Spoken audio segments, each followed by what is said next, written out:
정권 지르기에 대해서 설명을 좀 드릴 텐데요. 우리가 정권 지르기라고 하면 어떤 식으로 하냐면요. 다리를 적당히 벌려서 자세를 낮추고 몸을 세우죠.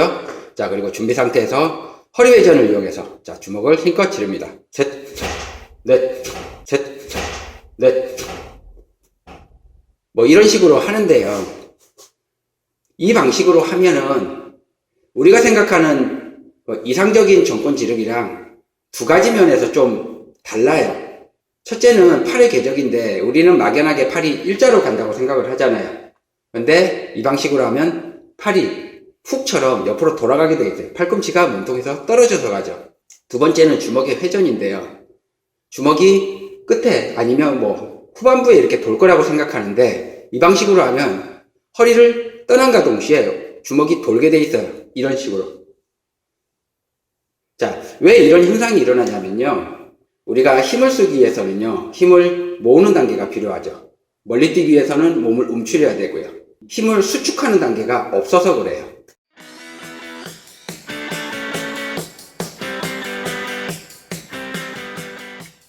우리는 3차원 공간에 살고 있고요. 당연히 힘의 방향도 세 방향이겠죠. 어떻게 해요? X, Y, Z.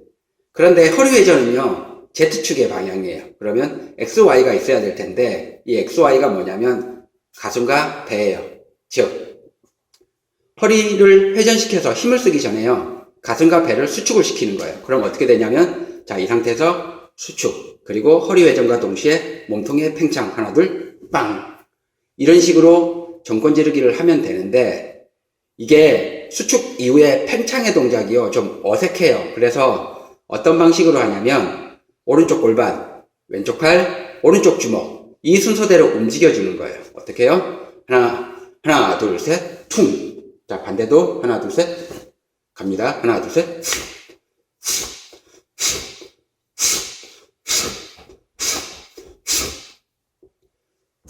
뭐 이런 식으로 하면 되는데 이 동작을요 조금 천천히 슬로우로 보여드릴게요. 자, 여기서 하나, 둘, 셋, 퉁.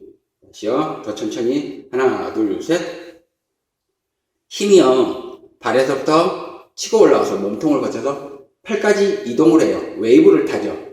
자, 아까 몸통, 그러니까 가슴과 배가 이렇게 펼쳐진다고 했잖아요. 힘이.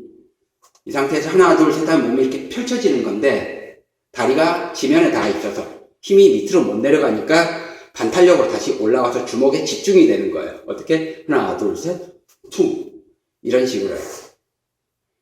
정권 지르기는요, 주먹을 단련하는 게 아니라 몸통에 폭발 장치를 집어넣는 기본기예요. 그리고 이 폭발 장치를요, 우리가 필요할 때 꺼내 쓰면 돼요. 언제 필요하냐면요, 우리가 무술을 하면 여러 가지 동작들이 있고요. 그 동작들이 힘있게 나와야 되잖아요. 그러니까 우리가 꼭 정권 지르기 뿐만 아니라 팔꿈치, 손등, 아니 몸통 이런 걸 할 때 전부 다 이 폭발 장치를 꺼내서 쓰는 거예요. 무술에서 사용하는 힘은 일상에서 쓰는 힘하고는 조금 달라요. 그런데 이걸 설명하기 힘들고 구분하기 어렵죠. 그래서 제가 정권 지르기를 두 가지 방식으로 보여드렸어요. 앞에서는 힘을 쓰는 방식이었고요. 뒤에서는 무술에서 요구하는 방식이었는데 정권 지르기에서 중요한 건 주먹이 아니라 몸통이에요. 몸통에서 압력이 수축했다, 폭발을 하는 건데 이때 복압이 터지면서 호흡도 같이 나오는 거죠. 그런데 이 방식이 좀 어려워요. 게다가 에너지 소모도 많고요. 그런데 굳이 무술에서 이 방식을 사용하는 이유는 균형 때문에 그래요. 힘을 쓰면 방향성이 생겨서 중심을 잡는데 불리해요. 반면에 압력의 폭발을 사용하면요, 몸 전체가 사방으로 터지기 때문에 중심을 잡는데 유리하죠.